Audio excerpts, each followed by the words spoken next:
Ya, pemirsa, pemilik CV Sentosa Sil, Jan Huadiana, akhirnya ditetapkan sebagai tersangka oleh Kepolisian Daerah Jawa Timur atas kasus penahanan ijazah milik mantan karyawannya.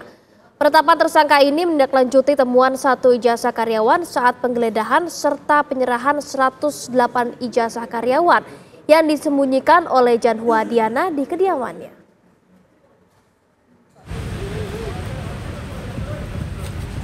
Dijemput dari tahanan Kapolrestabes Surabaya, Jan Huadiana, pemilik CV Sentosa Sil yang masih mengenakan baju tahanan, dibawa ke gedung Ditreskrimum Polda Jawa Timur untuk menjalani pemeriksaan. Pemeriksaan ini menindaklanjuti temuan satu ijazah karyawan di rumah Diana saat penyidik melakukan penggeledahan beberapa waktu lalu.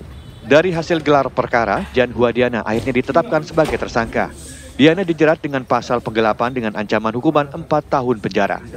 Penetapan tersangka ini setelah penyidik Polda Jawa Timur mendapatkan 108 ijazah milik mantan karyawannya yang masih disimpan di kediaman Diana. Status yang bersangkutan sudah hari ini dilakukan gelar perkara dan dinaikkan ke penyidikan dan menetapkan tersangka saudara JD. Hanya perkara penahanan ijazah itu nanti. Iya. Penggelapan atau apa? Pasalnya yang dikenakan. Iya, penggelapan. Oke, dan ijazah ini diserahkan atau ditemukan polisi dalam penggeledahan? Pada saat kita lakukan penggeledahan hanya beberapa ijazah yang kita temukan, kemudian ini diserahkan oleh yang bersangkutan. Dan kita pun untuk dia menyerahkan langsung kepada penyidik 108 ijazah yang ada di saudara JD. Dan yang diserahkan ini disembunyikan di mana? Ya di rumahnya juga.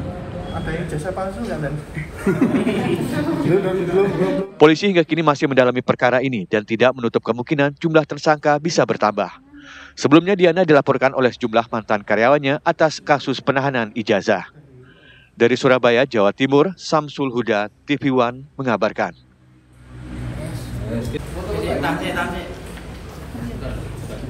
Boleh minta ijazahnya enggak? Belum dan. Ya, pemirsa, Kementerian Ketenagakerjaan menerbitkan surat edaran yang mengatur larangan penahanan ijazah oleh perusahaan. Praktik penahanan ijazah yang merugikan pekerja akan dianggap sebagai tindak pidana. Penting dalam surat edaran tersebut adalah pemberi kerja dilarang mensyaratkan dan atau menahan ijazah dan atau dokumen pribadi milik pekerja sebagai jaminan untuk bekerja. Yang dimaksud dokumen pribadi yaitu adalah dokumen asli berupa sertifikat kompetensi, paspor, akta kelahiran, buku nikah, dan buku pemilik kendaraan bermotor.